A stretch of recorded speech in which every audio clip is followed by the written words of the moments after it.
Sementara itu, jelang perayaan Tahun Baru, partisipasi seluruh masyarakat dalam menciptakan keamanan dan kenyamanan sangat diharapkan.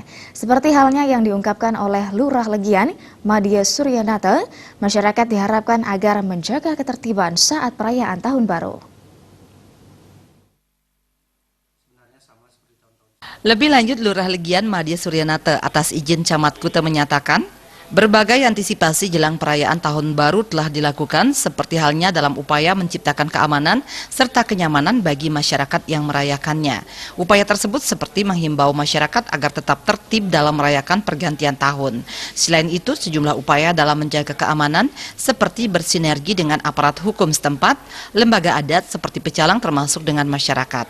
Madya Suryanata juga menghimbau kepada masyarakat agar tidak menyalakan kembang api secara berlebihan karena perayaan dengan penggunaan kembang api akan difokuskan di pantai.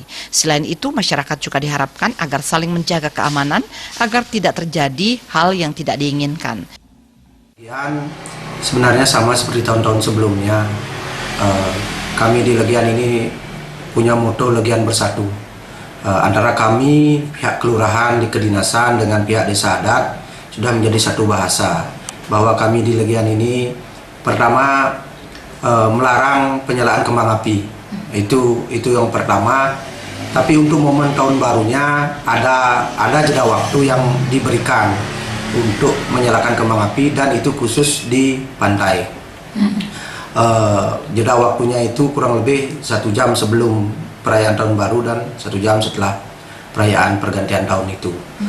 Itu untuk penyalaan kembang api karena terus terang kejadian bom Bali itu masih terus menjadi trauma yang berkepanjangan bagi masyarakat kami, terutama suara keras karena kembang api sekarang suaranya keras menggelegar. Itu yang kita takutkan dan juga mengantisipasi kebakaran yang terjadi.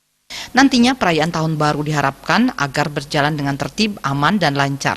Desak Aryani, Bali TV.